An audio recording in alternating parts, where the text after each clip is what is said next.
Olá, povo! Bem-vindos a mais uma aula de História! Uhul! Podemos comemorar a aula de História! Bem-vindos, eu sou o professor Marlon e hoje a gente volta a tratar de um tema que começamos na nossa última aula. Lembra o tema da última aula? Expansão territorial do Brasil. Isso. Ai, professor, eu não lembro. Vamos relembrar. Nas aulas anteriores, ou na última aula, nós vimos os padres jesuítas, os padres da Companhia de Jesus, que participaram do processo de colonização da América Portuguesa. Esses padres tinham como objetivo catequizar os indígenas e ainda auxiliar na educação dos filhos dos colonos. As missões jesuíticas eram os aldeamentos, para facilitar o trabalho dos jesuítas. Lembra? Isso foi nossa última aula. Jesuítas que ajudaram a expandir a colônia, esse caminho para o interior da colônia. Legal! Na aula de hoje, a gente vai falar um pouquinho sobre essa imagem aí. Dá uma olhada. Analisa bem essa imagem. Essa imagem fica na cidade de São Paulo, é chamado de Monumento às Bandeiras, lá na cidade de São Paulo, esse grande monumento. O que seriam essas bandeiras que estão homenageando esse movimento? Reparou que não tem nenhuma bandeira no movimento? O que seriam essas bandeiras? Esse é o tema da nossa aula de hoje. Ainda, qual a importância, e falando sobre o monumento, qual a importância de um monumento para um povo? Por que é importante ter monumentos históricos na sua cidade, na sua região? Que significado esses monumentos têm para um povo?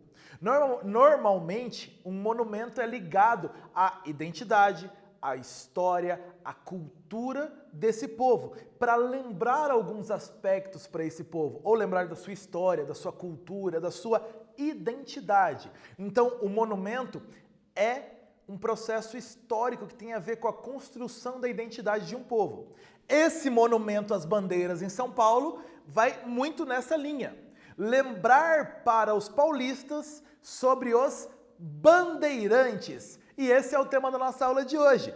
Como os bandeirantes, que faziam as bandeiras, participaram do processo de expansão territorial da colônia. Como que esses bandeirantes ajudaram a aumentar, podemos dizer assim, esse território que era o Brasil colônia. Qual é a participação desses bandeirantes? Qual era o interesse desses bandeirantes? Por que ir para o interior? É sobre isso que a gente conversa hoje, aproveitando esse belo monumento de São Paulo e o Monumento às Bandeiras. Bora começar então a aula de hoje? Vamos lá! Ei, as bandeiras existiram principalmente a partir do século XVII. No finalzinho do século XVI, você já tem um embrião disso, mas é no século XVII que as bandeiras realmente existem aí, com força. O que era isso? Que é a pergunta da tela anterior. As bandeiras eram expedições particulares com direção ao interior do território. Eu grifei e não foi à toa. Anota isso. Bandeiras, expedições, viagens particulares, sem governo, particulares, com direção ao interior do território. Isso eram as bandeiras, ok? A maioria dessas bandeiras partia da Vila de São Paulo. Hoje, a maior cidade do Brasil, São Paulo, era uma vila ainda no final do século XVI, início do século XVII, e a maioria partia dessa Vila de São Paulo. E essas bandeiras, essas expedições para o interior, eram compostas em geral por brancos, mestiços e indígenas. E a gente vai falar bastante sobre elas na aula de hoje. Então, o que eram bandeiras? As bandeiras eram expedições particulares para o interior da colônia. E elas tinham alguns objetivos. A gente já fala sobre eles. Ei, aqui tem uma imagem, um óleo sobre tela do Henrique Bernardelli. Ele pintou isso em 1925. Não é uma pintura da época dos bandeirantes, mas é uma pintura que traz a temática dos bandeirantes. Essa obra está arquivada lá no acervo do Museu Paulista da USP. E repara que você tem bandeirantes paulistas E ao fundo você tem indígenas. Então você já consegue perceber uma relação aí que esse quadro traz. Os bandeirantes numa relação com os indígenas. Sim, esses eram um dos objetivos dos bandeirantes, capturar indígenas. A gente já fala mais sobre isso, mas esse quadro traz bem essa imagem para você. Além de você observar um pouco do vestuário dos bandeirantes. Aqui uma imagem construída de orgulho paulista. Isso está inserido nessa política de São Paulo de afirmação como grande força nacional lá de 1925. Tá? Mas aqui você tem um pouco dessa imagem e já te dá a ideia da aula de hoje. Ei, tarefa para você sobre o que nós estudamos até agora e sobre os bandeirantes. Responda isso bem tranquilo.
Uau, que tarefa difícil para você!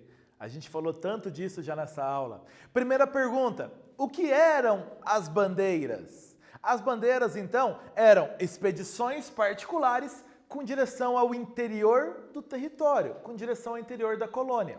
De onde partiam? Onde se originavam essas bandeiras? A vila de São Paulo. Bem tranquilo para você, super fácil. Vamos seguir. Foi só para dar uma aquecida nos motores. Vamos embora então. Galera, São Paulo, a capital bandeirante. A capital das bandeiras. Até o início do século XVII, era uma vila pobre e com produção de subsistência. A gente já falou sobre subsistência em outras aulas, tá lembrado? Essa produção de gêneros agrícolas simplesmente para alimentação. Ou seja, a vila de São Paulo não produzia excedentes. Era simplesmente para consumo da população local. Logo, uma vila extremamente pobre, não vivia do comércio nem dessa produção comercial. Era formada basicamente por mamelucos. O que é um mameluco? É o mestiço do branco com o índio. Olha aí essa mistura português e índio. Gera esse mameluco e era a base dessa população da vila de São Paulo. Eles andavam descalços, a maioria dessa população da vila de São Paulo andava descalço, dormiam em redes e falavam o tupi. E assim eles assimilaram muito da cultura dos indígenas tupi. Então, os habitantes da vila de São Paulo tinham mais contato com os indígenas do que com os demais portugueses. Muito por uma questão também geográfica. São Paulo fica acima da Serra do Mar, então há toda uma cadeia de montanhas até o litoral. Então, uma região de mais difícil acesso, que não tem uma integração tão forte assim com o litoral e com as demais regiões da colônia. É uma vila que estava aí no século XVI, século XVII, um pouco mais isolada. Uma vila que, lembrando, a gente falou disso na aula sobre os padres jesuítas, fundada lá em 1554, em volta de um colégio de jesuítas lá com o padre José de Anchieta. Tá lembrado da última aula, né? Boa. Eles se deslocavam basicamente a pé ou canoa. Por quê? Os cavalos só apareceram nessa região da Vila de São Paulo por volta de 1640. Então, ou a pé ou canoa, esse principal jeito de locomoção. Aqui você tem 5 imagens que ilustram um pouco do que seria as vestimentas, os costumes de vestuário desses bandeirantes aí um pouco. Dá uma boa olhadinha aí. Repara que a maioria deles, os 3 primeiros à sua direita, são vestimentas muito mais simples. E essa é a base dos integrantes das bandeiras. As últimas 2 imagens são muito construções mais recentes de pinturas de obras para tratar um pouco com mais glamour essas bandeiras, para criar esse sentimento de orgulho paulista muito mais forte. O que a gente tem de informações sobre esses bandeirantes reais que iam para o meio das matas, atrás dos índios de pedras preciosas, é muito mais ligado a essas 3 primeiras imagens. Lembra? Descalços, dormindo em redes, muito mais ligados aos índios do que aos portugueses. As 3 primeiras imagens mais ligadas aos índios, as 2 últimas mais ligadas aos portugueses. Então, é bem importante perceber essa construção de imagem em várias pinturas, essa construção de identidade, certo? Galera, as bandeiras tinham organização e disciplina militar. Então, avalie, você vai para o meio da floresta com de 15 até 200, 300 homens. Se não há uma organização, se não há uma disciplina, tudo se perde. Então, é necessário uma disciplina e uma organização militar, disciplinas rígidas. Os objetivos das bandeiras, 2 objetivos básicos, você tem que anotar. Então, se já está a caneta na mão, anota aí. Bandeiras, os objetivos dos bandeirantes. Tem que anotar, por isso que eu grifei. Capturar indígenas. Motivo 1, básico. Motivo 2, encontrar metais preciosos. Pedras, metais preciosos. São os 2 objetivos básicos dos bandeirantes. Índios e pedras preciosas. Essas bandeiras eram financiadas por particulares.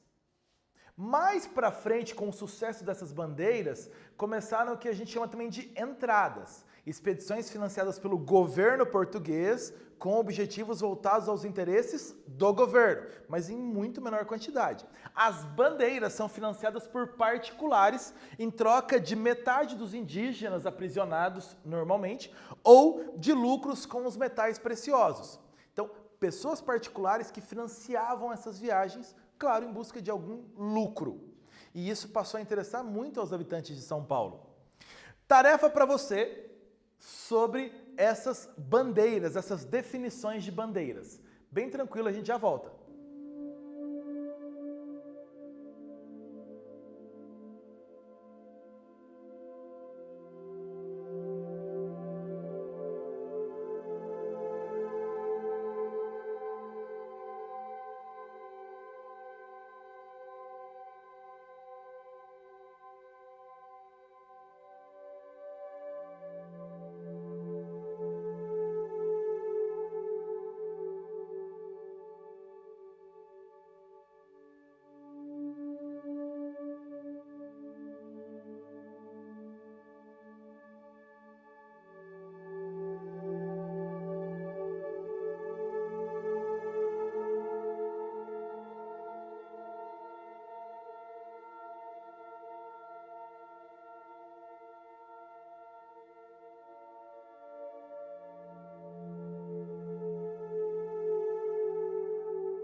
Qual a melhor definição para bandeiras? A. Expedições financiadas pela coroa, pelo governo português. No. Particulares.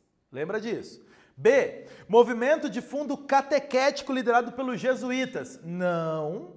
Essa catequização é feita pelos padres jesuítas, não tem a ver com as bandeiras. Lembra que esses aldeamentos formados pelos jesuítas eram chamados de missões ou reduções jesuíticas. C. Expedições particulares que apresavam os índios e procuravam metais e pedras preciosas. O que significa apresar? Fazer uma presa, prender. Então, expedições que procuravam capturar indígenas e procurar metais e pedras preciosas. Sim, você anotou isso da última tela. Lembra que eu pedi para anotar? Tá aí a resposta certa. Por que que não é a letra D? Incursões de portugueses para atrair tribos indígenas para serem catequizadas pelos indígenas. Não. Expedições particulares que normalmente saíam da vila de São Paulo em direção ao interior em busca de capturar índios e encontrar pedras e metais preciosos. Isso é bandeira. Anota. Galera, então, letra C, a resposta, muito fácil, para a gente continuar. As bandeiras procuraram resolver o problema de mão de obra na Vila de São Paulo. Problema de mão de obra. Qual era a principal mão de obra no Nordeste açucareiro? Lembra que a gente já falou disso em outras aulas?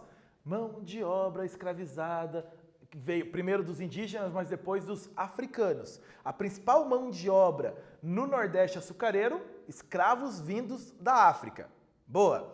Já em São Paulo, essa mão de obra, como que os paulistas iam ter acesso a escravos vindos da África se eles tinham alguns problemas? Primeiro, financeiro. A produção agrícola em São Paulo é de subsistência, planta para comer. A dificuldade de acesso, subir toda a Serra do Mar. Então, existem inúmeras dificuldades aí para essa vila de São Paulo.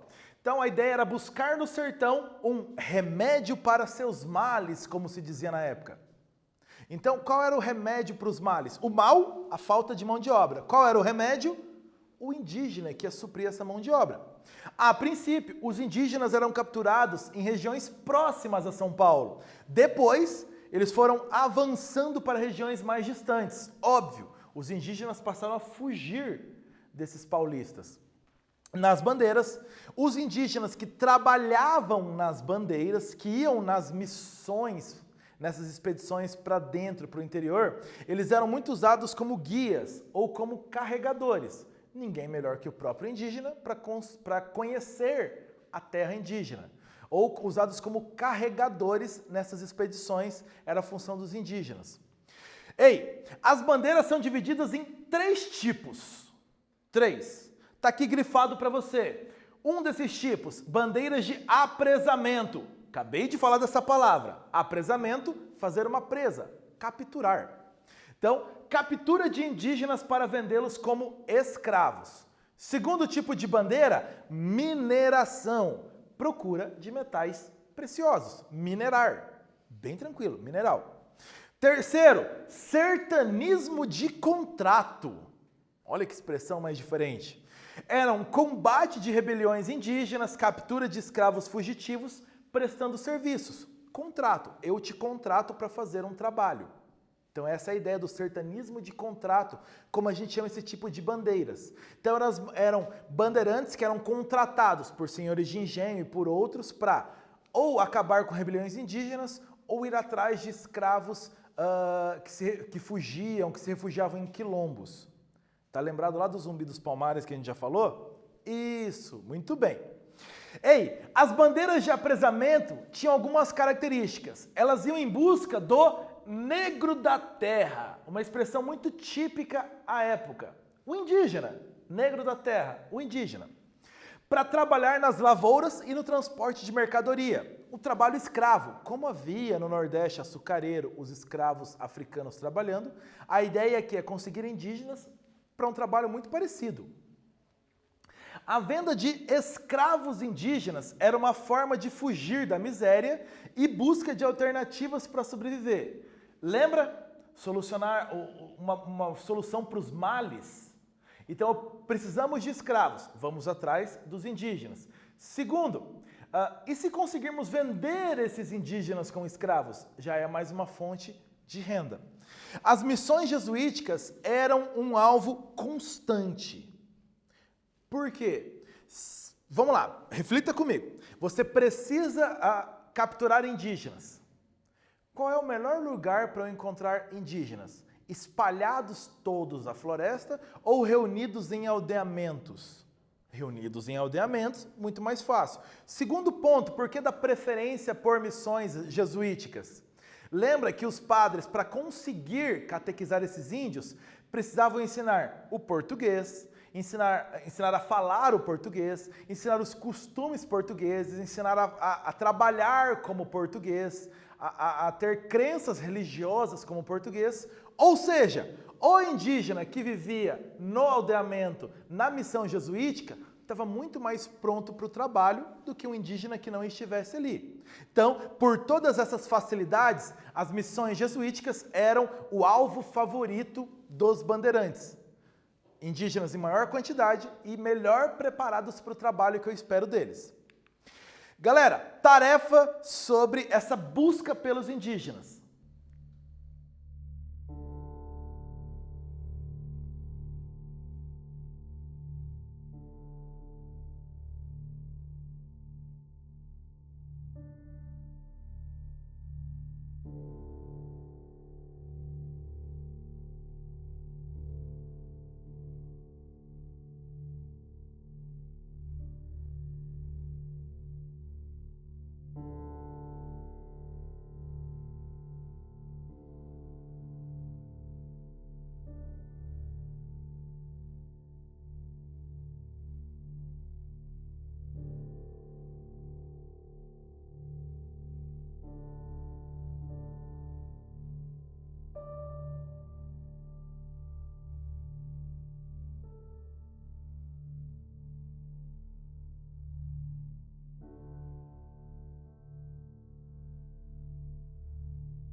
Lê o textinho?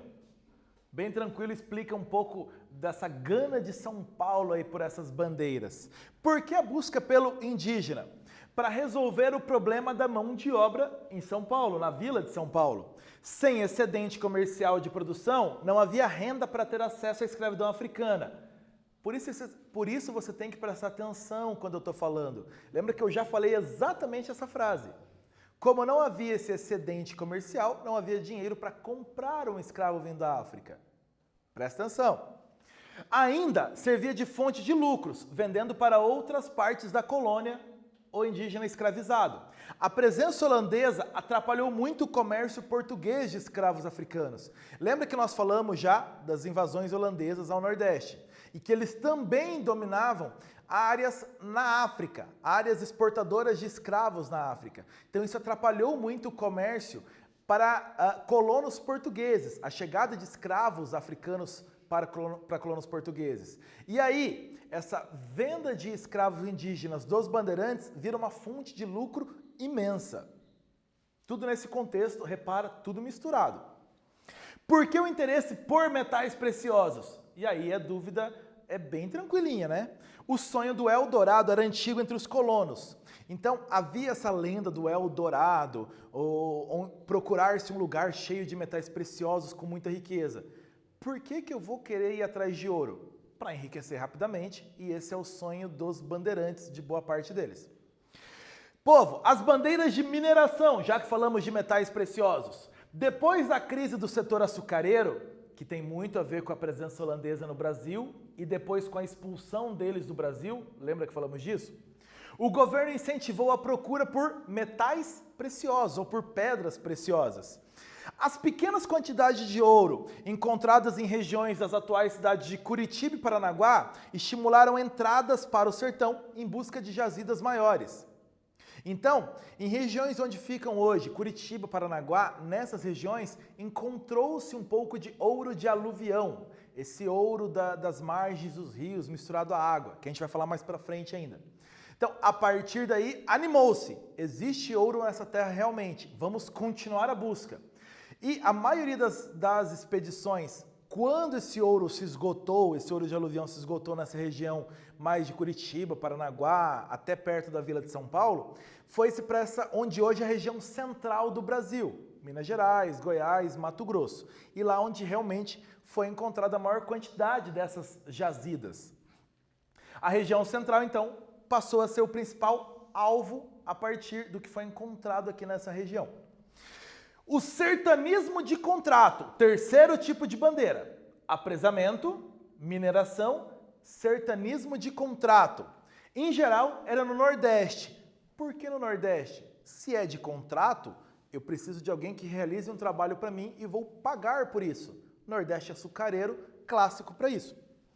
As autoridades do governo, os senhores de engenho, os grandes pecuaristas, contratavam os bandeirantes como braço armado, um exército para ir atrás do que eu quero. Os principais objetivos do sertanismo de contrato eram reprimir rebeliões indígenas, capturar escravos fugitivos, especialmente nos quilombos. A destruição do quilombo dos Palmares está nesse contexto do sertanismo de contrato. Lembra que nós falamos disso? Então está dentro desse contexto. Sertanismo de contrato é um dos responsáveis pela destruição do Quilombo dos Palmares e pela morte do Zumbi dos Palmares, lá em 20 de novembro de 1695, como nós já falamos em outra aula. Povo, dá uma olhada nesse mapa e a partir dele responda essa questão aí.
Conseguiu analisar bem fácil o mapa? Lembra que essa linha aqui no meio faz referência ao Tratado de Tordesilhas. Lembrou, né? Então a parte portuguesa é essa parte mais à direita só. A parte mais à esquerda oficialmente pertencia à Espanha. Então, essas bandeiras dos séculos 17, séculos 18, que características você nota? Eu já falei com vocês sobre analisar a legenda. A legenda mostra as bandeiras em vermelho, eram bandeiras de caça ao índio. Você consegue perceber que a maioria delas é na região sul do que hoje é o Brasil. Lembra que na aula sobre os jesuítas nós mostramos exatamente que a maioria das missões jesuíticas de padres espanhóis ficavam nessa mesma região? Por isso as bandeiras de caça ao índio vêm para cá. Aqui você tem uma bandeira maior do Raposo Tavares, que acabou formando quase hoje o que é o mapa do Brasil. Foi uma bandeira muito mais de conhecimento do interior. As bandeiras em cor verde são as bandeiras de mineração. E, de novo, aquilo que eu já tinha falado na aula, elas vão mais para essa região central do Brasil. Vila Rica, hoje Ouro Preto, Minas Gerais, Goiás e Cuiabá.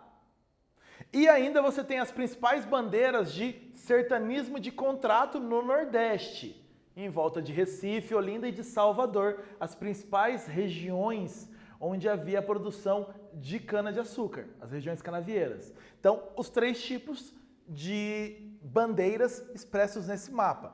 Bem tranquilo, bem facinho. As monções é um outro tipo de bandeira.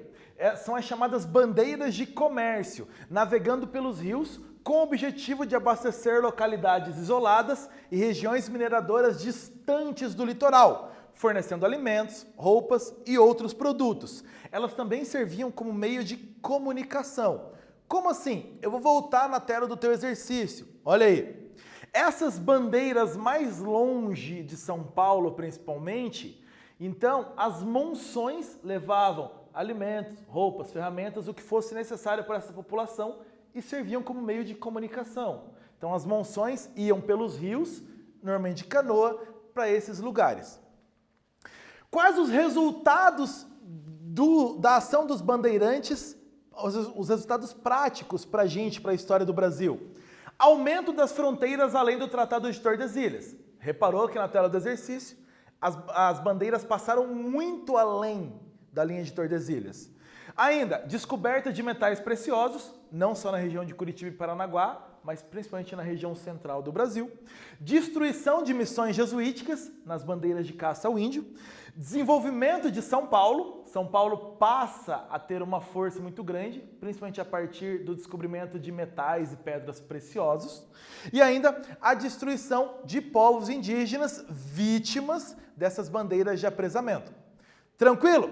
Galera, essa foi a nossa aula de hoje e na aula de hoje você aprendeu sobre as bandeiras.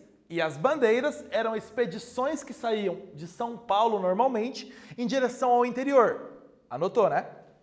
Os objetivos eram dois: capturar indígenas para escravizar e encontrar metais ou pedras preciosos.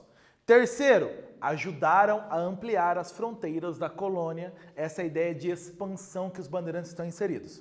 Tranquilo na aula de hoje? Viagens para o interior da colônia para encontrar índios, para encontrar ouro e pedras preciosas, ajudaram a aumentar a nossa fronteira no Brasil. É isso, galera. A gente vai ficando por aqui. Na próxima aula a gente volta. Tchau!